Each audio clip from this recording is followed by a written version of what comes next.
Punjabi radio US ਸੁਣ ਰਹੇ ਸਾਰੇ ਸਰੋਤਿਆਂ ਨੂੰ ਬਲਵਿੰਦਰ ਕੌਰ ਵੱਲੋਂ ਪਿਆਰ ਭਰੀ ਸਤਿ ਸ਼੍ਰੀ ਅਕਾਲ। ਤੇ ਜੀ ਪ੍ਰੋਗਰਾਮ ਖਬਰ ਤੇ ਨਜ਼ਰ ਪ੍ਰੋਗਰਾਮ ਵਿੱਚ ਸਾਡੇ ਨਾਲ ਹੋਣਗੇ ਬਲਤੇਜ ਪੰਨੂ, ਦੱਸਣਗੇ ਕਿ ਕੀ ਕੁਛ ਖਬਰਾਂ ਦੇ ਪਿੱਛੇ ਲੁਕਿਆ ਪਿਆ, ਕੀ ਕੁਛ ਹਾਲਾਤ ਨੇ ਜੀ ਪੰਜਾਬ ਦੇ ਜਾਂ ਭਾਰਤ ਦੇ। ਗੱਲਬਾਤ ਕਰਨ ਤੋਂ ਪਹਿਲਾਂ ਧੰਨਵਾਦ ਕਰਨਾ ਚਾਹੁੰਦੇ ਸਾਡੇ ਸਪੋਂਸਰਸ ਜਿਨ੍ਹਾਂ ਨੇ ਇਸ ਪ੍ਰੋਗਰਾਮ ਨੂੰ ਸਪੋਂਸਰ ਕੀਤਾ। ਆਪ ਸਭ ਤੱਕ ਪਹੁੰਚਾਇਆ ਜੀ ਖਾਲਸਾ ਇੰਸ਼ੋਰੈਂਸ ਏਜੰਸੀ ਸੈਨੋਜੇ ਤੋਂ 4082722500, ਗੁਰਦੀਪ ਸਿੰਘ ਬੇਰਦੀ ਕਲੋਬਸ, ਅਸ਼ਾਨਜੀਤ ਸਿੰਘ ਕਲੋਟੀ ਜੁਬਾ ਸਿਟੀ, ਤਲਵਿੰਦਰ ਸਿੰਘ ਤੇ ਪ੍ਰੀਤਮ ਸਿੰਘ ਗਿੱਲ ਬੇਕਰਸਫੀਲਡ, ਸਤਨਾਮ ਸਿੰਘ ਸ਼ੇਰਗਿੱਲ ਸਲਮਾ। ਬਹੁਤ ਇਹਨਾਂ ਦੇ ਧੰਨਵਾਦੀ, ਇਹਨਾਂ ਨੇ ਇਸ ਪ੍ਰੋਗਰਾਮ ਨੂੰ ਸਪੋਂਸਰ ਕੀਤਾ। ਆਪ ਸਭ ਤੱਕ ਪਹੁੰਚਾਇਆ ਜੀ। ਜੁੜ ਚੁੱਕੇ ਨੇ ਸਾਡੇ ਨਾਲ ਬਲਤੇਜ ਪੰਨੂ ਜੀ। ਸਤਿ ਸ਼੍ਰੀ ਅਕਾਲ, ਸਵਾਗਤ ਹੈ ਜੀ। ਸਤਿ ਸ਼੍ਰੀ ਅਕਾਲ ਜੀ, ਧੰਨਵਾਦ ਜੀ, ਬਹੁਤ ਮਿਹਰਬਾਨੀ। ਅਤੇ ਜੀ ਇੱਕ ਖਬਰ ਆਉਂਦੀ ਆ ਡਿਫਾਲਟਰਾਂ ਦੀ, ਜਿਹੜੇ ਡਿਫਾਲਟਰ ਆ ਤੇ ਚੋਣ ਕਮਿਸ਼ਨ ਨੇ ਇਹਨਾਂ ਦੇ ਉੱਤੇ ਸ਼ਿਕੰਜਾ ਕੱਸਣ ਦੀਆਂ ਕੀਤੀਆਂ ਤਿਆਰੀਆਂ। ਐਕਚੁਅਲੀ ਬਹੁਤ ਲੇਟ ਹੈ ਜੇ ਆਪਾਂ ਪੰਜਾਬ ਵਾਲੇ ਮਾਮਲੇ ਦੇ ਵਿੱਚ ਤੇ ਬਾਕੀ ਰਾਜਾਂ ਦੇ ਵਿੱਚ ਹੋ ਰਹੀਆਂ ਜਿਹੜੀਆਂ ਚੋਣਾਂ ਨੇ ਉਸ ਮਾਮਲੇ ਦੇ ਉੱਤੇ ਜਿਹੜਾ ਉਹ ਦੇਖੀਏ।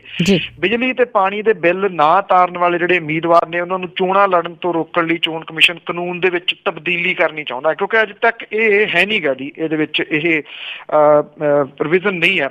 ਕਮਿਸ਼ਨ ਨੇ ਕਾਨੂੰਨ ਮੰਤਰਾਲੇ ਨੂੰ ਲੋਕ ਪ੍ਰਤੀਨਿਧਤਾ ਕਾਨੂੰਨ 1951 ਦੇ ਵਿੱਚ ਸੋਧ ਕਰਨ ਦੇ ਵਾਸਤੇ ਕਿਹਾ, ਤਾਂ ਕਿ ਜਿਹੜੇ ਇੱਦਾਂ ਦੇ ਡਿਫਾਲਟਰ ਨੇ ਉਹਨਾਂ ਨੂੰ ਲੋਕ ਸਭਾ ਤੇ ਵਿਧਾਨ ਸਭਾ ਚੋਣਾਂ ਲੜਨ ਤੋਂ ਰੋਕਿਆ ਜਾ ਸਕੇ। ਚੋਣ ਕਮਿਸ਼ਨ ਦੇ ਮੁਤਾਬਕ ਇਹਦੇ ਵਾਸਤੇ ਲੋਕ ਪ੍ਰਤੀਨਿਧਤਾ ਐਕਟ ਦੇ ਚੈਪਟਰ 3 ਦੇ ਵਿੱਚ ਜਿਹੜੇ ਚੋਣ ਅਪਰਾਧਾਂ ਦੇ ਨਾਲ ਸੰਬੰਧਿਤ ਹੈ, ਇਹਦੇ ਵਿੱਚ ਸੋਧ ਦੀ ਲੋੜ ਪਊਗੀ। ਡਿਫਾਲਟਰਾਂ ਨੂੰ ਅਯੋਗ ਕਰਾਰ ਦੇਣ ਦੇ ਵਾਸਤੇ ਕਾਨੂੰਨ ਦੇ ਵਿੱਚ ਨਵੀਂ ਧਾਰਾ ਜਿਹੜੀ ਉਹ ਜੋੜਨੀ ਪਊਗੀ। ਦਿੱਲੀ ਹਾਈ ਕੋਰਟ ਨੇ ਅਗਸਤ 15 ਦੇ ਵਿੱਚ ਹੁਕਮ ਦੇ ਵਿੱਚ ਕਮਿਸ਼ਨ ਨੂੰ ਕਿਹਾ ਸੀਗਾ ਕਿ ਲੋਕ ਸਭਾ ਤੇ ਅਸੈਂਬਲੀ ਦੀਆਂ ਚੋਣਾਂ ਲੜਨ ਵਾਲੇ ਉਮੀਦਵਾਰਾਂ ਤੋਂ ਉਹਨਾਂ ਦੇ ਰਿਹਾਇਸ਼ ਤੇ ਬਿਜਲੀ ਪਾਣੀ ਤੇ ਟੈਲੀਫੋਨ ਸੇਵਾਵਾਂ ਦੇਣ ਵਾਲੀਆਂ ਏਜੰਸੀਆਂ ਤੋਂ ਕੋਈ ਬਕਾਇਆ ਨਹੀਂ ਦਾ ਸਰਟੀਫਿਕੇਟ ਲੈਣਾ ਯਕੀਨੀ ਜਿਹੜਾ ਉਹ ਬਣਾਇਆ ਜਾਵੇ।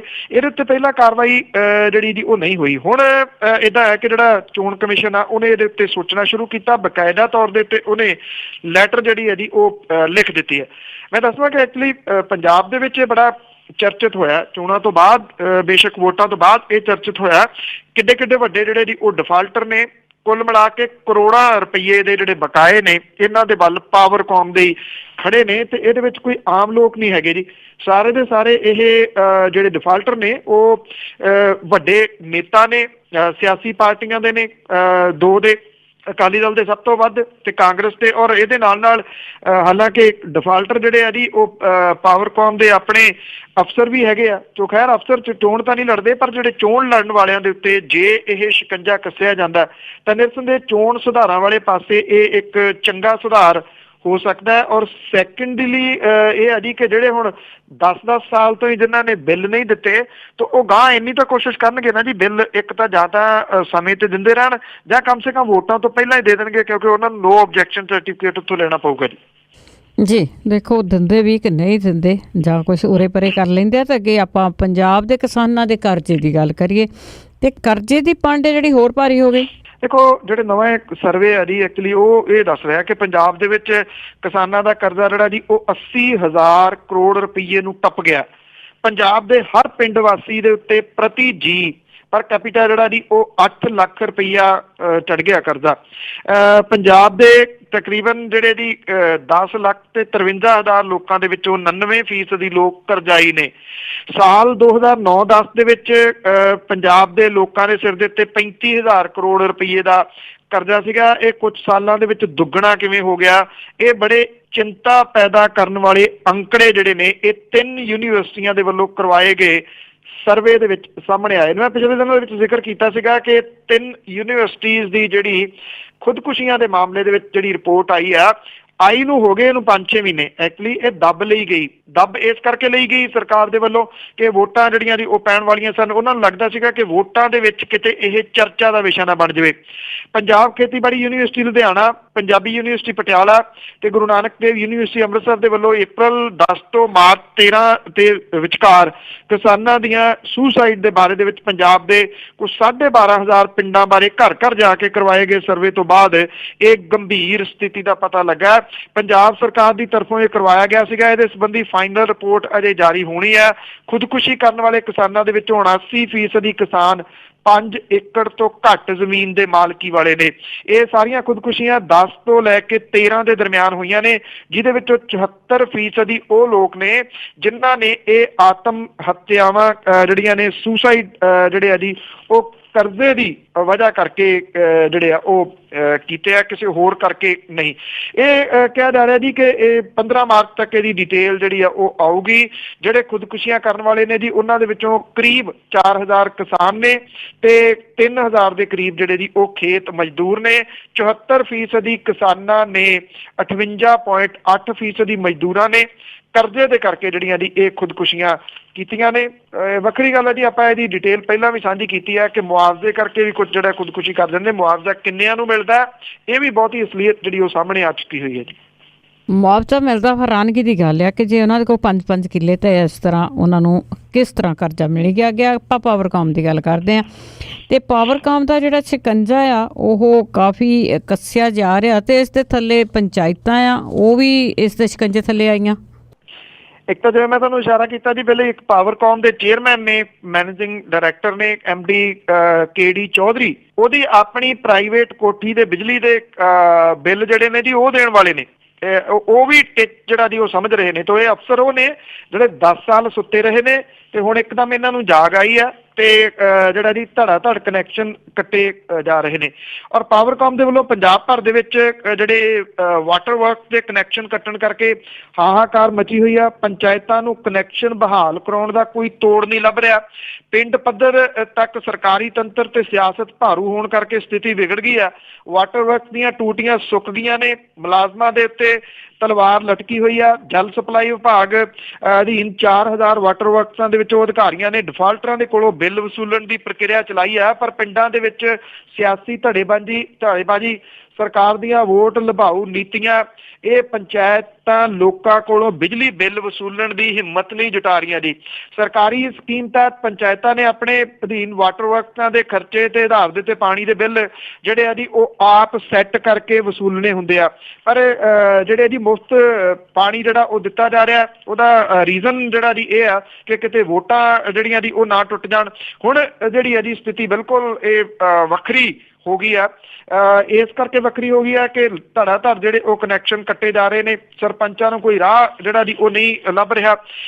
ਜਿਹੜਾ ਅਗਲਾ ਸ਼ਿਕੰਜਾ ਜੀ ਪਾਵਰਕਾਮ ਦੇ ਵੱਲੋਂ ਉਹ ਗਊਸ਼ਾਲਾਵਾਂ ਦੇ ਉੱਤੇ ਵੀ ਜਿਹੜਾ ਜੀ ਉਹ ਕੱਸਿਆ ਗਿਆ। ਪ੍ਰਾਈਵੇਟ ਗਊਸ਼ਾਲਾਵਾਂ ਜਿਹੜੀਆਂ ਨੇ ਜਿਨ੍ਹਾਂ ਨੂੰ ਪਹਿਲਾਂ ਮੁਫਤ ਬਿਜਲੀ ਸਪਲਾਈ ਦਿੱਤੀ ਜਾਂਦੀ ਸੀ, ਉਹਨਾਂ ਦੇ ਬਿਜਲੀ ਦੇ ਕਨੈਕਸ਼ਨ ਜਿਹੜੇ ਆ ਜੀ ਉਹ ਕੱਟਣੇ ਸ਼ੁਰੂ ਕਰ ਦਿੱਤੇ ਨੇ। ਸੂਬੇ ਦੇ ਵਿੱਚ ਤੇ 366 ਪ੍ਰਾਈਵੇਟ ਗਊਸ਼ਾਲਾਵਾਂ ਤੋਂ 1 ਅਪ੍ਰੈਲ 16 ਤੋਂ ਬਿੱਲ ਲੈਣੇ ਬੰਦ ਕਰ ਦਿੱਤੇ ਸੀਗੇ ਕਿਉਂਕਿ ਸਰਕਾਰ ਨੇ ਇਹਨਾਂ ਨੂੰ ਮੁਫਤ ਜਿਹੜੀ ਬਿਜਲੀ ਦੇ ਦਿੱਤੀ ਸੀ। ਹੁਣ ਪਾਵਰਕਾਮ ਕਹਿੰਦਾ ਜੀ ਸਾਡੇ ਕੋਲ ਇਦਾਂ ਦਾ ਕੋਈ ਆਰਡਰ ਨਹੀਂ ਹੈਗਾ, ਇਸ ਕਰਕੇ ਉਹਨਾਂ ਦੇ ਵੱਲੋਂ ਕਨੈਕਸ਼ਨ ਜਿਹੜੇ ਆ ਜੀ ਉਹ ਕੱਟੇ ਜਾ ਰਹੇ ਨੇ। ਇਹਦੇ 2 ਪੁਆਇੰਟ ਜਿਹੜੇ ਜੀ ਉਹ ਹੈਗੇ ਆ। ਪਹਿਲਾ ਪੁਆਇੰਟ ਤਾਂ ਇਹ ਆ ਜੀ ਕਿ ਬੜੀ ਚੰਗੀ ਗੱਲ ਆ ਇਹ ਡਿਫਾਲਟਰ ਲੋਕ ਜਿਹੜੇ ਆ ਜਿੰਨੇ ਵੀ ਆ ਇਹ ਸਾਹਮਣੇ ਆਉਣੇ ਚਾਹੀਦੇ ਨੇ। ਪੰਚਾਇਤਾਂ ਨੇ ਕਿਉਂ ਨਹੀਂ ਬਿੱਲ ਦਿੱਤੇ ਜੀ? ਇਹ ਪੰਚਾਇਤਾਂ ਦੀ ਰਿਸਪੌਂਸਿਬਿਲਿਟੀ ਸੀ।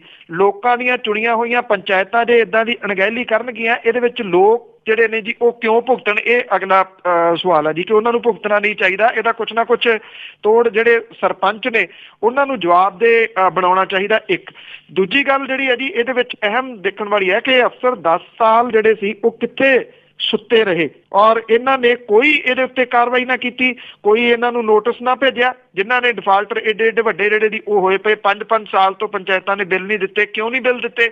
ਕੋਈ ਉਹਦੀ ਇਹਨਾਂ ਕੋਲੇ ਕਾਪੀ ਨਹੀਂ ਹੈਗੀ ਜਿਹੜਾ ਇਹਨਾਂ ਨੇ ਕਿਤੇ ਉਹਨਾਂ ਨੂੰ ਕੋਈ ਨੋਟਿਸ ਭੇਜਿਆ ਹੋਵੇ। ਹੁਣ ਜਿਹੜਾ ਜੀ ਉੱਭੜ ਵਾਹੇ ਜਿਵੇਂ ਨੀਂਦ ਦੇ ਵਿੱਚੋਂ ਕੋਈ ਉੱਠ ਪੈਂਦਾ ਨਾ, ਉਸ ਤਰੀਕੇ ਨਾਲ ਹੱਥ ਪੈਰ ਜਿਹੜੇ ਉਹ ਮਾਰ ਰਹੇ ਨੇ। ਬਿਲਕੁਲ ਜੀ, ਪਾਵਰਕਾਮ ਵੀ ਸੁੱਤੀ ਰਹੀ ਤਾਂ ਪੰਚਾਇਤਾਂ ਵੀ ਸੁੱਤੀਆਂ ਰਹੀਆਂ। ਤੇ ਅੱਗੇ ਆਪਾਂ ਡੇਰਾ ਸਿਰਸੇ ਵਾਲਿਆਂ ਦੀ ਗੱਲ ਕਰੀਏ ਕਿ ਜਿਹੜੇ ਉੱਥੇ ਲੀਡਰ ਗਏ ਆ ਵੋਟਾਂ ਮੰਗਣ ਤੇ ਉਹਨਾਂ ਦੀ ਸੂਚੀ ਬੜੀ ਲੰਬੀ ਹੋ ਗਈ ਜੀ। ਬਿਲਕੁਲ ਜੀ, ਇਹ ਸੂਚੀ ਜਿਹੜੀ ਆ ਉਹ ਵੱਧਦੀ ਤੁਰੀ ਜਾ ਰਹੀ ਆ। ਉਹਦਾ ਕਾਰਨ ਮੈਂ ਪਹਿਲਾਂ ਇੱਕ ਦਿਨ ਦੱਸਿਆ ਸੀਗਾ ਕਿ ਉਲਝਾਉਣ ਦੇ ਯਤਨ ਨੇ ਕਿ ਜਿੰਨੇ ਕੁ ਵੱਧ ਤੋਂ ਵੱਧ ਉਲਝਾਏ ਜਾਂਦੇ ਨੇ ਉਹਨੇ ਉਲਝਾ ਲਓ। ਵਿਧਾਨ ਸਭਾ ਚੋਣਾਂ ਦੇ ਦੌਰਾਨ ਇਹ ਡੇਰੇ ਤੋਂ ਹਮਾਇਤ ਪ੍ਰਾਪਤ ਕਰਨ ਦੇ ਮਾਮਲੇ ਦੇ ਉੱਤੇ ਸ਼੍ਰੋਮਣੀ ਗੁਰਦੁਆਰਾ ਪ੍ਰਬੰਧਕ ਕਮੇਟੀ ਦੇ ਵੱਲੋਂ ਜਿਹੜੀ ਕਮੇਟੀ ਬਣਾਈ ਹੋਈ ਆ, ਉਹਦੀ ਫਾਈਨਲ ਰਿਪੋਰਟ ਦੇ ਵਿੱਚ ਅਕਾਲੀ ਦਲ, ਕਾਂਗਰਸ ਤੇ ਆਪ ਦੇ 48 ਨੇਤਾ ਜਿਹੜੇ ਨੇ ਉਹਨਾਂ ਦੇ ਨਾਮ ਸ਼ਾਮਲ ਜਿਹੜਾ ਉਹ ਦੱਸੇ ਗਏ ਆ। ਅਕਾਲੀ ਦਲ ਦੇ 30, ਕਾਂਗਰਸ ਦੇ 15 ਤੇ ਆਪ ਦੇ 3 ਨੇਤਾ ਇਹਦੇ ਵਿੱਚ ਜਿਹੜੇ ਉਹ ਸ਼ਾਮਲ ਦੱਸੇ ਗਏ ਆ। 2 ਸ਼੍ਰੇਣੀਆਂ ਦੇ ਵਿੱਚ ਨੇਤਾਵਾਂ ਦੇ ਨਾਂ ਰਿਪੋਰਟ 'ਚ ਰੱਖੇ ਗਏ ਆ। ਪਹਿਲੀ ਸ਼੍ਰੇਣੀ 'ਚ ਉਹਨਾਂ ਦੇ ਨਾਮ ਸ਼ਾਮਲ ਨੇ ਜਿਨ੍ਹਾਂ ਨੇ ਡੇਰਾ ਸੱਚਾ ਸੌਦਾ ਜਾ ਕੇ ਸਿਰ ਝੁਕਾਇਆ ਤੇ ਆਪਣੇ ਹੱਕ 'ਚ ਵੋਟਿੰਗ ਲਈ ਸਮਰਥਨ ਮੰਗਿਆ। ਇਹਨਾਂ ਨੂੰ ਸਖਤ ਸਜ਼ਾ ਦੇਣ ਦੀ ਮੰਗ ਕੀਤੀ ਜਾਊਗੀ। ਡੇਰੇ ਜਾਂ ਨਾਮ ਚਰਚਾ ਘਰ ਨਾ ਜਾ ਕੇ ਡੇਰੇ ਪ੍ਰੇਮੀਆਂ ਤੋਂ ਆਪਣੇ ਪੱਖ 'ਚ ਵੋਟਿੰਗ ਦੀ ਅਪੀਲ ਕਰਨ ਵਾਲਿਆਂ ਨੂੰ ਦੂਜੀ ਸ਼੍ਰੇਣੀ ਦੇ ਵਿੱਚ ਜਿਹੜਾ ਰੱਖਿਆ ਜਾਊਗਾ। ਇਹ ਜਿਹੜੀ ਅੱਜ ਰਿਪੋਰਟ ਆ ਉਹ ਸ਼੍ਰੋਮਣੀ ਗੁਰਦੁਆਰਾ ਪ੍ਰਬੰਧਕ ਕਮੇਟੀ ਦੇ ਮੁਖੀ ਨੂੰ ਜਿਹੜੀ ਆ ਉਹ ਸੌਂਪੀ ਜਾਊਗੀ। ਕੁਝ ਸੂਤਰੇ ਵੀ ਕਹਿੰਦੇ ਆ ਕਿ ਇਹ ਰਿਪੋਰਟ ਜਿਹੜੀ ਆ ਜੀ ਉਹ ਫਾਈਨਲ ਕਰਨ ਦੇ ਵਾਸਤੇ ਅਜੇ ਸਮਾਂ ਲੱਗ ਸਕਦਾ ਹੈ ਤੇ ਇਹਦੀ ਜਿਹੜੀ ਮਿਆਦ ਹੈ ਸ਼ਾਇਦ ਉਹ ਹੋਰ ਵੀ ਅੱਗੇ ਵਧਾਈ ਜਾ ਸਕਦੀ ਹੈ। ਜਿਹੜੀ ਕਮੇਟੀ ਦੀ ਜਿਹੜੇ ਪ੍ਰਮੁੱਖ ਲੋਕ ਇਹਦੇ ਵਿੱਚ ਸ਼ਾਮਲ ਨੇ ਉਹਦੇ ਵਿੱਚ ਪੰਜਾਬ ਦੇ ਵਿੱਤ ਮੰਤਰੀ ਪਰਮਿੰਦਰ ਸਿੰਘ ਢੀਂਡਸਾ, ਸਿਕੰਦਰ ਮਲੂਕਾ, ਦਿਲਰਾਜ ਸਿੰਘ ਭੂੰਦੜ, ਪ੍ਰੀਤ ਮਹਿੰਦਰ ਸਿੰਘ, ਜਨਮੇਜਾ ਸਿੰਘ ਸੇਖੋਂ, ਰਾਜੂ ਖੰਨਾ, ਈਸ਼ਰ ਸਿੰਘ ਹਰਬਾਨ, ਰਣਜੀਤ ਸਿੰਘ ਤਲਵੰਡੀ, ਇੰਦਰ ਇਕਬਾਲ ਸਿੰਘ ਅਟਵਾਲ, ਬਲਵੀਰ ਸਿੰਘ ਘੁੰਨਸ, ਪ੍ਰਕਾਸ਼ ਸਿੰਘ ਭੱਟੀ, ਗੋਬਿੰਦ ਸਿੰਘ ਲੌਂਗੋਵਾਲ, ਸ਼ਰਨਜੀਤ ਸਿੰਘ ਢਿੱਲੋਂ ਜਿਹੜਾ ਜੀ ਖਾਸ ਤੌਰ ਦੇ 3 ਜਿਹੜੇ 15 ਕਾਂਗਰਸੀ ਨੇ ਜੀ ਉਹਨਾਂ ਦੇ ਵਿੱਚ ਮੇਨ ਤੌਰ ਦੇ ਉੱਤੇ ਸਾਬਕਾ ਮੁੱਖ ਮੰਤਰੀ ਰਜਿੰਦਰ ਕੌਰ ਭੱਠਲ, ਮਨਪ੍ਰੀਤ ਸਿੰਘ ਬਾਦਲ, ਰਣਦੀਪ ਸਿੰਘ ਨਾਭਾ, ਕਰਨ ਕੌਰ ਬਰਾੜ, ਕੇਵਲ ਸਿੰਘ ਢਿੱਲੋਂ, ਸਾਧੂ ਸਿੰਘ ਧਰਮਸੋਤ, ਰਾਜਾ ਵੜਿੰਗ, ਦਰਸ਼ਨ ਸਿੰਘ ਬਰਾੜ, ਕੁਸ਼ਲਦੀਪ ਸਿੰਘ ਢਿੱਲੋਂ ਦੇ ਨਾਮ ਸ਼ਾਮਲ ਨੇ। ਜਿਹੜੇ ਆਮ ਆਦਮੀ ਪਾਰਟੀ ਦੇ ਨਾਮ ਇਹਦੇ ਵਿੱਚ ਸ਼ਾਮਲ ਕੀਤੇ ਗਏ ਨੇ ਉਹਦੇ ਵਿੱਚ ਗੁਰਪ੍ਰੀਤ ਸਿੰਘ ਵੜੈਚ, ਮਲਕੀਤ ਸਿੰਘ ਥਿੰਦ ਤੇ ਨਰਿੰਦਰ ਸਿੰਘ ਸੰਧਾ ਦੇ ਨਾਮ ਸ਼ਾਮਲ ਕੀਤੇ ਗਏ ਜੀ। ਦੇਖਦੇ ਜੀ ਹੋਰ ਕਿੰਨੀ ਕੁ ਖਿੱਚਦੇ ਇਹ ਹੈਗੇ ਆ, ਖਿੱਚ ਕੇ ਕੀ ਕਰਦੇ ਆ। ਤੇ ਅੱਗੇ ਆਪਾਂ ਸ਼ਰਾਬ ਦੀ ਗੱਲ ਕਰੀਏ ਕਿ ਸਾਨੂੰ ਲੱਗਦਾ ਕਿ ਪੰਜਾਬ ਦੇ ਵਿੱਚ ਬਹੁਤ ਆ ਪਰ ਪੰਜਾਬ ਪਿੱਛੇ ਰਹਿ ਗਿਆ ਜੀ ਸ਼ਰਾਬ ਦੇ ਵਿੱਚ ਵੀ। ਚਲੋ ਇਹ ਇਸ ਪੱਖੋਂ ਤਾਂ ਚੰਗੀ ਗੱਲ ਹੀ ਹੈ ਜੀ ਇਹ ਤੇ ਜਿਹੜਾ ਜੀ ਬੇਸ਼ੱਕ ਰੌਲਾ ਤਾਂ ਜਿਹੜਾ ਉਹ ਹੈ ਜੀ ਪਰ ਪੰਜਾਬ ਜਿਹੜਾ ਸੂਬਾ ਦੀ ਚੋਟੀ ਦੇ ਉੱਤੇ ਹੈ ਨੀ ਗਾ। ਇਹ ਦੇਸ਼ ਦੇ ਸਭ ਤੋਂ ਵੱਡਾ ਜਿਹੜਾ ਜੀ ਸਿਹਤ ਸਰਵੇਖਣ ਆ ਉਹਨੇ ਇਹ ਜਿਹੜੀ ਗੱਲ ਦੱਸੀ ਹੈ ਕਿ ਇਸ ਮਾਮਲੇ ਦੇ ਵਿੱਚ 17 ਦੂਜੇ ਰਾਜ ਪੰਜਾਬ ਤੋਂ ਅੱਗੇ ਨੇ। ਇਹਦੇ ਵਿੱਚ ਸਭ ਤੋਂ ਹੈਰਾਨੀਜਨਕ ਜਿਹੜਾ ਤੱਥ ਹੈ ਨਾ ਜੀ ਇਸ ਦੇ ਵਿੱਚ ਉਹ ਸਰਵੇਖਣ ਦੇ ਵਿੱਚ ਵੇਖਣ ਵਾਲਾ ਇਹ ਆ ਕਿ ਗੁਜਰਾਤ ਦੇ ਵਿੱਚ ਲੰਮੇ ਸਮੇਂ ਤੋਂ ਸ਼ਰਾਬਬੰਦੀ ਹੈ ਪਰ ਇੱਥੇ 11% ਆਦਮੀ ਜਿਹੜੇ ਨੇ ਜੀ ਉਹ ਰੋਜ਼ ਸ਼ਰਾਬ ਪੀਂਦੇ ਨੇ ਗੁਜਰਾਤ ਦੇ। ਇਹ ਮਾਡਲ ਹੈ ਜੀ ਗੁਜਰਾਤ ਦਾ। ਔਰ ਜੰਮੂ ਕਸ਼ਮੀਰ ਦੇ ਵਿੱਚ ਕੋਈ ਪਾਬੰਦੀ ਨਹੀਂ ਹੈ।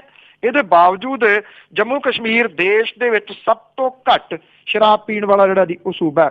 ਦੇਸ਼ ਦੇ ਵਿੱਚ ਇਸ ਵੇਲੇ 29% ਬੰਦੇ ਸ਼ਰਾਬ ਪੀਂਦੇ ਨੇ। ਸ਼ਰਾਬ ਦੇ ਨੁਕਸਾਨ ਨੂੰ ਲੈ ਕੇ ਲੋਕਾਂ 'ਚ ਜਾਗਰੂਕਤਾ ਆ ਰਹੀ ਹੈ। ਕੌਮੀ ਪੱਧਰ ਦੇ ਉੱਤੇ ਪਿਛਲੇ 9 ਸਾਲਾਂ 'ਚ ਇਸ ਲਿਹਾਜ਼ ਦੇ ਨਾਲ 3% ਦੀ ਕਮੀ ਆਈ ਹੈ।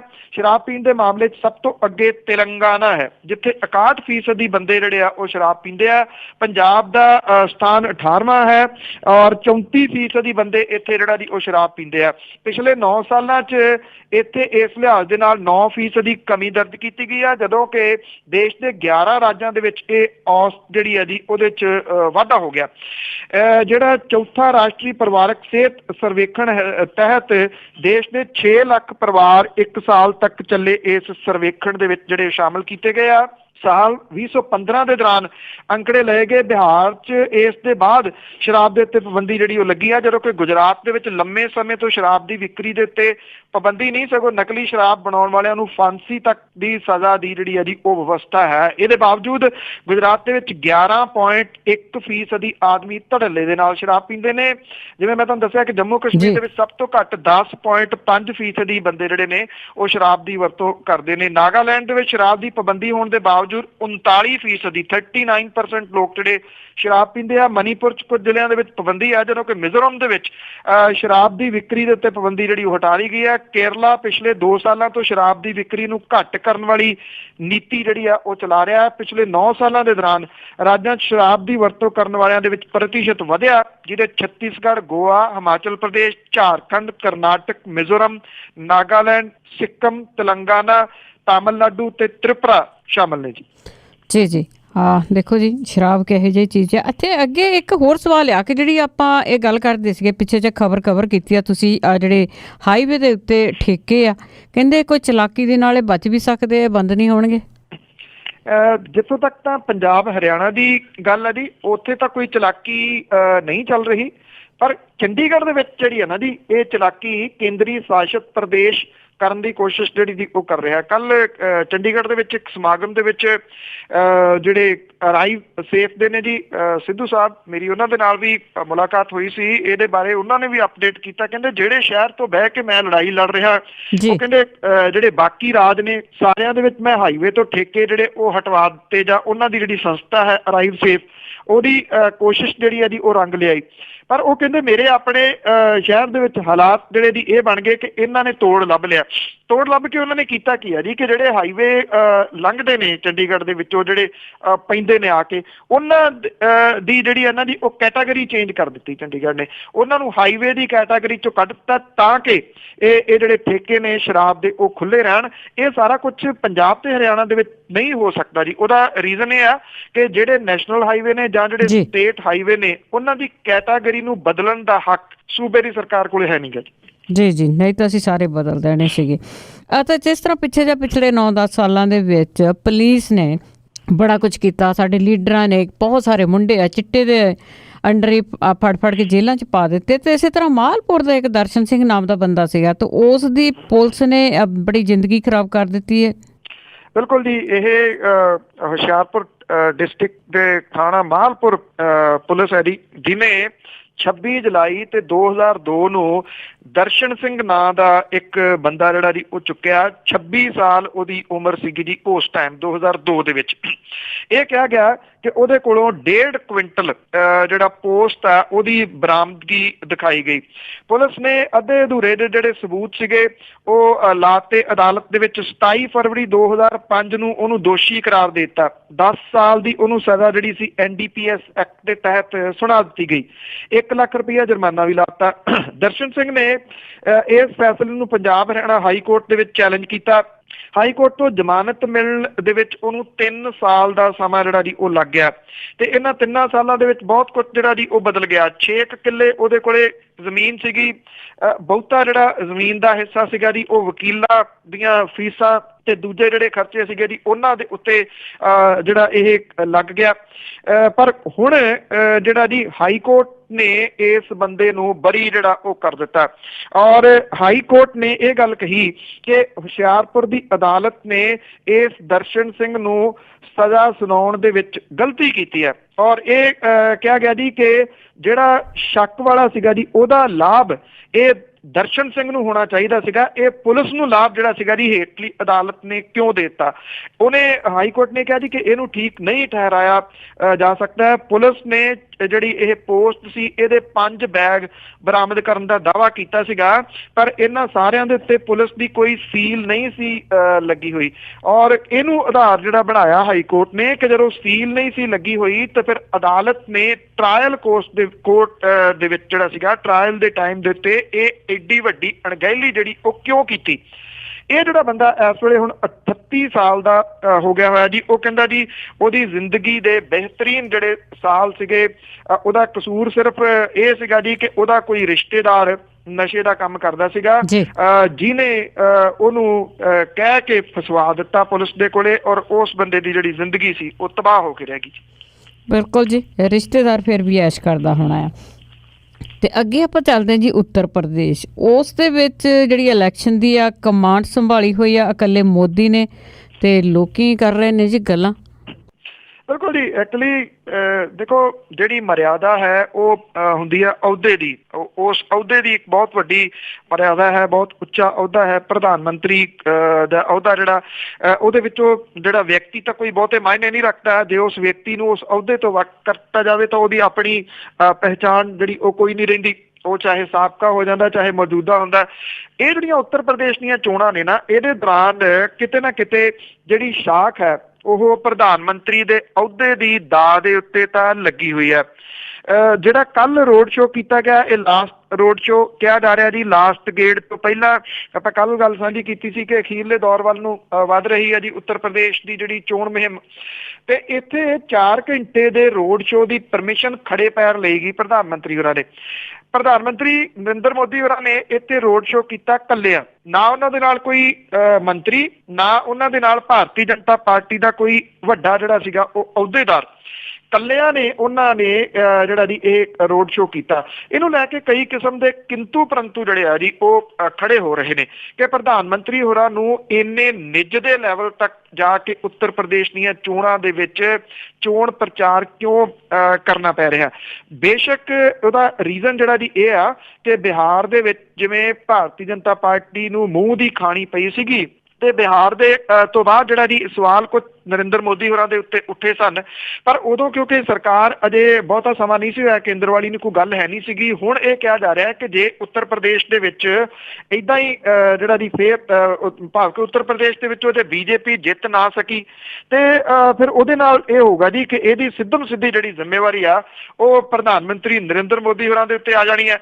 ਤੇ ਜੇ ਉਹਨਾਂ ਦੇ ਉੱਤੇ ਆਉਂਦੀ ਹੈ ਤਾਂ ਭਾਰਤੀ ਜਨਤਾ ਪਾਰਟੀ ਦੇ ਵਿੱਚ ਇਸ ਮਸਲੇ ਨੂੰ ਲੈ ਕੇ ਖਲਾਰਾ ਜਿਹੜਾ ਜੀ ਉਹ ਪੈ ਸਕਦਾ ਹੈ, ਜਿਹਦੇ ਕਰਕੇ ਉਹ ਸਿਰ ਧੜ ਦੀ ਬਾਜੀ ਜਿਹੜੀ ਆ ਇੱਥੇ ਲਾ ਰਹੇ ਨੇ ਔਰ ਇਹ ਕੋਸ਼ਿਸ਼ ਕਰ ਰਹੇ ਆ ਕਿ ਕਿਸੇ ਤਰੀਕੇ ਦੇ ਨਾਲ ਇੱਥੋਂ ਜਿਹੜੀ ਆ ਜੀ ਉਹ ਜਿੱਤ ਹਾਸਲ ਹੋਵੇ ਭਾਰਤੀ ਜਨਤਾ ਪਾਰਟੀ ਨੂੰ। ਉਹਨਾਂ ਦੀ ਸ਼ਾਖ ਜਿਹੜੀ ਹੈ ਜੀ ਤਾਂ ਬਚਦੀ ਹੈ, ਨਹੀਂ ਤਾਂ ਉੱਤਰ ਪ੍ਰਦੇਸ਼ ਦੀਆਂ ਚੋਣਾਂ ਦੇ ਵਿੱਚ ਜੇ ਭਾਰਤੀ ਜਨਤਾ ਪਾਰਟੀ ਦੀ ਜਿੱਤ ਨਹੀਂ ਹੁੰਦੀ ਤਾਂ ਭਾਰਤੀ ਜਨਤਾ ਪਾਰਟੀ ਦੇ ਅੰਦਰ ਬੈਠੇ ਉਹ ਲੋਕ ਜਿਹੜੇ ਖੁੱਡੇ ਲਾਈਨ ਲਾਤੇ ਗਏ ਆ ਉਹਨਾਂ ਦੇ ਵਿੱਚ ਬਾਗੀ ਸੁਰਾਂ ਜਿਹੜੀਆਂ ਜੀ ਉਹ ਉੱਭਰਨ ਦੇ ਚਾਂਸਸ ਬਹੁਤ ਜ਼ਿਆਦਾ ਬਣ ਜਾਣਗੇ। ਇਹਦਾ ਅੰਦਾਜ਼ਾ ਤੁਸੀਂ ਇੱਥੋਂ ਹੀ ਲਾ ਸਕਦੇ ਹੋ, ਜਿਵੇਂ ਮੈਂ ਤੁਹਾਨੂੰ ਦੱਸਿਆ ਕਿ ਜਿਹੜੇ ਉਹ ਰੋਡ ਸ਼ੋਅ ਵੀ ਕਰ ਰਹੇ ਨੇ, ਜਿਹੜੀ ਸਰਗਰਮੀ ਦਿਖਾ ਰਹੇ ਨੇ, ਉਹਦੇ ਵਿੱਚ ਉਹਨਾਂ ਦੇ ਨਾਲ ਜਿਹੜੀ ਭਾਰਤੀ ਜਨਤਾ ਪਾਰਟੀ ਦੀ ਜਿਹੜੀ ਲੀਡਰਸ਼ਿਪ ਆ ਉਹ ਹੈ ਨੀ ਗੀ, ਨਾ ਮੰਤਰੀ ਤੇ ਨਾ ਜਿਹੜੇ ਦੀ ਬਾਕੀ, ਉਹ ਇਕੱਲੇ ਹੀ ਜਿਹੜਾ ਦੀ ਇੱਥੇ ਵਾਰਾਣਸੀ ਦੇ ਵਿੱਚ ਕੱਲ ਰੋਡ ਸ਼ੋਅ ਕਰਦੇ ਹੋਏ ਦਿਸੇ ਜੀ। ਬਿਲਕੁਲ ਜੀ, ਨਹੀਂ ਤੇ ਹੋਰ ਮੰਤਰੀ ਸੰਤਰੀ ਵੀ ਆ ਸਕਦੇ ਸੀਗੇ, ਕੁਛ ਤੇ ਹੈ ਦਾਲ ਵਿੱਚ ਕਾਲਾ। ਤੇ ਅੱਗੇ ਆਪਾਂ ਨਸ਼ਿਆਂ ਦੀ ਬਹੁਤ ਦੇਰ ਤੋਂ ਗੱਲ ਕਰ ਰਹੇ ਹਾਂ, ਜੋ ਅਸਰ ਦੀ ਗੱਲ ਕਰਦੇ ਸੀ ਕਿ ਇਹ ਅਸਰ ਜ਼ਰੂਰ ਜ਼ਿੰਦਗੀ ਤੇ ਪੈਂਦਾ ਆ ਤੇ ਨਸ਼ਿਆਂ ਦੇ ਅਸਰ ਥੱਲੇ ਰਿਸ਼ਤਿਆਂ ਦੇ ਉੱਤੇ ਬਹੁਤ ਅਸਰ ਪਿਆ ਤੇ ਰਿਸ਼ਤੇ ਤਾਰ-ਤਾਰ ਹੋ ਗਏ। ਬਿਲਕੁਲ ਜੀ, ਇਹ ਐਕਚੁਅਲੀ ਕਿਸੇ ਇੱਕ ਸ਼ਹਿਰ ਦੀ ਗੱਲ ਨਹੀਂ ਆ, ਇੱਕ ਕਿਸੇ ਮਾਲਵੇ ਦੀ ਗੱਲ ਨਹੀਂ, ਮਾਝੇ ਦੀ ਗੱਲ ਨਹੀਂ, ਦੁਆਬੇ ਦੀ ਗੱਲ ਨਹੀਂ, ਸਮੁੱਚੇ ਪੰਜਾਬ ਦੇ ਵਿੱਚ ਇਹਦਾ ਅਸਰ ਜਿਹੜਾ ਨਾ ਜੀ ਉਹ ਵੇਖਣ ਸੁਣਨ ਨੂੰ ਮਿਲ ਰਿਹਾ। ਰੋਜ਼ ਹੀ ਤਕਰੀਬਨ ਇਸ ਤਰ੍ਹਾਂ ਦੀਆਂ ਖਬਰਾਂ ਆਉਣ ਲੱਗੀਆਂ ਨੇ ਜਿਹਦੇ ਵਿੱਚ ਰਿਸ਼ਤੇਦਾਰਾਂ ਦੇ ਕਤਲ ਨੇੜਲਿਆਂ ਦੇ ਵੱਲੋਂ, ਕਿਤੇ ਪਿਓ ਨੇ ਪੁੱਤ ਮਾਰਤਾ, ਕਿਤੇ ਪਿਓ ਨੇ ਮਾਂ ਜਿਹੜੀ ਹੈ ਜੀ ਪੁੱਤ ਨੇ ਮਾਂ ਨੂੰ ਮਾਰ ਦਿੱਤਾ, ਭੈਣ ਭਰਾਵਾਂ ਦੇ ਕਤਲ ਜਿਹੜਾ ਆਹ ਜਲੰਧਰ ਦੇ ਵਿੱਚ 13 ਕਤਲ ਹੋਇਆ। ਬੇਸ਼ੱਕ ਇਹਦੇ ਨਾਲ ਨਸ਼ਾ ਤਾਂ ਕਿਤੇ ਰਿਲੇਟਡ ਨਹੀਂ ਗਾ, ਪਰ ਇੰਨਾ ਜ਼ਰੂਰ ਹੈ ਕਿ ਰਿਸ਼ਤੇ ਤਾਂ ਤਾਰ-ਤਾਰ ਹੋਏ ਨਾ ਜੀ। ਬੰਦੇ ਨੇ ਆਪਣੀ ਮਾਂ ਦਾ ਕਤਲ, ਆਪਣੀ ਵਾਈਫ ਦਾ ਕਤਲ ਤੇ ਉਹਦੀ ਇੱਕ ਦੋਸਤ ਦਾ ਕਤਲ ਜਿਹੜਾ ਜੀ ਉਹ ਕਰਤਾ, ਬਣਾਉਣ ਦੀ ਕੋਸ਼ਿਸ਼ ਇਹ ਕੀਤੀ ਕਿ ਇੱਥੇ ਕੋਈ ਲੁਟੇਰੇ ਆ ਗਏ। ਜਿਹੜਾ ਖਪਤ ਸੱਭਿਆਚਾਰ ਹੈ ਉਹਨੇ ਮਨੁੱਖੀ ਕਦਰਾਂ ਕੀਮਤਾਂ ਜਿਹੜੀਆਂ ਜੀ ਉਹ ਖੋਰ ਦਿੱਤੀਆਂ ਨੇ। ਹਿੰਸਕ ਘਟਨਾਵਾਂ ਜਿਹੜੀਆਂ ਜੀ ਉਹ ਥਾਂ ਥਾਂ ਦੇ ਉੱਤੇ ਵਾਪਰ ਰਹੀਆਂ ਨੇ। ਤਕਰੀਬਨ ਹਰ ਜਗ੍ਹਾ ਦੇ ਉੱਤੇ ਨਜਾਇਜ਼ ਸੰਬੰਧ, ਜਿਹੜੇ ਕੁੜੀਆਂ ਦੇ ਵਿਆਹ ਤੋਂ ਪਹਿਲਾਂ ਸੰਬੰਧਾਂ ਦੇ ਬਾਰੇ ਸ਼ੱਕ, ਲਾਲਚ, ਨੌਜਵਾਨ ਬੱਚਿਆਂ ਦੇ ਵੱਲੋਂ ਪਸੰਦ ਦੀ ਥਾਂ ਵਿਆਹ ਕਰਾਉਣ ਨੂੰ ਪ੍ਰਵਾਨਗੀ ਨਾ ਦੇਣੀ, ਨਸ਼ੇ ਦੀ ਲੋੜ ਪੂਰੀ ਨਾ ਹੋਣ ਕਰਕੇ ਮਾਪਿਆਂ ਤੋਂ ਜਬਰੀ ਪੈਸਾ ਜਿਹੜਾ ਉਹ ਵਸੂਲ ਕਰਨਾ, ਇਹ ਕਿਤੇ ਨਾ ਕਿਤੇ ਜਿਹੜਾ ਜੀ ਰਿਸ਼ਤੇ ਜਿਹੜੇ ਨੇ ਉਹਨਾਂ ਨੂੰ ਤਾਰ-ਤਾਰ ਕਰ ਰਹੇ ਨੇ। ਔਲਾਦ ਦੇ ਵੱਲੋਂ ਦੁਰਕਾਰੇ ਜਿਹੜੇ ਮਾਪੇ ਨੇ ਉਹ ਬਿਰਧ ਘਰਾਂ ਦੇ ਵਿੱਚ ਰਹਿਣ ਦੇ ਵਾਸਤੇ ਮਜਬੂਰ ਹੋ ਰਹੇ ਨੇ। ਅੱਜ ਅਦਾਲਤਾਂ ਦੇ ਵਿੱਚ ਤੁਸੀਂ ਚਲੇ ਜਾਓ ਤਾਂ ਬਹੁਤ ਸਾਰੇ ਬਜ਼ੁਰਗ ਨੇ ਜਿਹੜੇ ਇਸ ਗੱਲ ਨੂੰ ਲੈ ਕੇ ਆਪਣੇ ਕੇਸ ਲੜ ਰਹੇ ਨੇ ਕਿ ਉਹਨਾਂ ਦੇ ਬੱਚੇ ਉਹਨਾਂ ਨੂੰ ਘਰਾਂ ਦੇ ਅੰਦਰ ਰੱਖਣ ਲਈ ਤਿਆਰ ਨਹੀਂ। ਉਹ ਸਾਰੀ ਉਮਰ ਕੰਮ ਕਰਦੇ ਰਹੇ, ਜੋੜਦੇ ਰਹੇ ਬੁਢਾਪੇ ਦੇ ਵਾਸਤੇ, ਤੇ ਜਦੋਂ ਬੁਢਾਪਾ ਆਇਆ ਤੇ ਬੱਚਿਆਂ ਨੇ ਉਹਨਾਂ ਨੂੰ ਮੱਖਣ ਚੋਂ ਵਾਲ ਵਾਂਗ ਜਿਹੜਾ ਜੀ ਉਹ ਕੱਢ ਕੇ ਬਾਹਰ ਸੁੱਟ ਦਿੱਤਾ। ਇਹ ਉਸ ਪੰਜਾਬ ਦੀ ਕਹਾਣੀ ਹੈ ਜੀ ਜਿੱਥੋਂ ਦੀਆਂ ਕਦਰਾਂ ਕੀਮਤਾਂ ਦੇ ਉੱਤੇ ਅਸੀਂ ਮਾਣ ਕਰਦੇ ਰਹੇ ਹਾਂ। ਬਿਲਕੁਲ ਜੀ, ਅਸਰ ਤੇ ਪੈਣਾ ਹੀ ਸੀਗਾ ਤੇ ਬਹੁਤ ਸਾਰੇ ਇਸ ਤਰ੍ਹਾਂ ਦੇ ਵੀ ਅਸਰ ਹੋਣਗੇ ਜਿਨ੍ਹਾਂ ਦਾ ਪਤਾ ਹੀ ਨਹੀਂ ਲੱਗਦਾ। ਅਖੀਰ ਵਿੱਚ ਆਜ਼ਨਾਮਾ ਕਿ ਬੱਜੀ ਨਾਲ ਮੋਬਾਇਲ ਹੁਣ ਜਿੰਦ ਸਾਡੀ, ਪੈਂਦੀ ਕਰਨ ਤੇ ਸੁਣਨ ਦੀ ਲੋੜ ਮੀਆਂ। ਬੱਜੀ ਨਾਲ ਮੋਬਾਇਲ ਹੁਣ ਜਿੰਦ ਸਾਡੀ, ਪੈਂਦੀ ਕਰਨ ਤੇ ਸੁਣਨ ਦੀ ਲੋੜ ਮੀਆਂ। ਬਿਨਾਂ ਲੋੜ ਹਨ ਤੰਗ ਕਈ ਕਰਨ ਵਾਲੇ, ਕੱਟੀਏ ਕਰਨਗੇ ਮਿੰਟ ਨੂੰ ਮੋੜ ਮੀਆਂ। ਕਈ ਚਿਪਕਦੇ ਵਾਂਗ ਨੇ ਚਿਪਕ ਜਾਂਦੇ, ਬੰਦਾ ਸਕੇ ਨਾ ਚਿਪਕਿਆ ਤੋੜ ਮੀਆਂ। ਡਾਢੀ ਲੋੜ ਤੋਂ ਮਿਲੇ ਨਹੀਂ ਕਈ ਵਾਰੀ, ਨੈਟਵਰਕ ਦਾ ਮਿਲੇ ਨਹੀਂ ਜੋੜ ਮੀਆਂ। ਇਹ ਵੀ ਏਦਾਂ ਦੀ ਚੰਦਰੀ ਚੀਜ਼ ਹੋ ਗਈ, ਸਾਂਭਣ ਔਖਾ ਤੇ ਹੁੰਦਾ ਨਹੀਂ ਸੁੱਟ ਮੀਆਂ। ਇਹ ਵੀ ਏਦਾਂ ਦੀ ਚੰਦਰੀ ਚੀਜ਼ ਹੋ ਗਈ, ਸਾਂਭਣ ਔਖਾ ਤੇ ਹੁੰਦਾ ਨਹੀਂ ਸੁੱਟ ਮੀਆਂ। ਮੈਸੇਜ ਬਿੱਲ ਦਾ ਆਉਣ ਤੋਂ ਸਮਝ ਆਵੇ, ਕਰਦਾ ਜੇਬ ਦੀ ਕਿਵੇਂ ਲੁੱਟ ਮੀਆਂ। ਥੈਂਕ ਯੂ ਜੀ, ਬਹੁਤ ਧੰਨਵਾਦ। ਮਿਹਰਬਾਨੀ ਜੀ, ਧੰਨਵਾਦ ਜੀ, ਸਤਿ ਸ਼੍ਰੀ ਅਕਾਲ ਜੀ। ਸਰੋਤੇ ਸਨ ਬਲਤੇਜ ਪੰਨੂ ਜੋ ਸਾਡੇ ਨਾਲ ਜੁੜਦੇ ਨੇ, ਕਰਦੇ ਨੇ ਖਬਰਾਂ। ਹੁਣ ਇਸੇ ਦੇ ਨਾਲ ਅੱਜ ਦਾ ਬੁਲਟਨ ਇੱਥੇ ਹੀ ਸਮਾਪਤ। ਅਗਲੇ ਬੁਲਟਨ ਤੱਕ ਬਲਵਿੰਦਰ ਕੌਰ ਵੱਲੋਂ ਵੀ ਆਪ ਸਭ ਨੂੰ ਪਿਆਰ ਭਰੀ ਸਤਿ ਸ਼੍ਰੀ ਅਕਾਲ।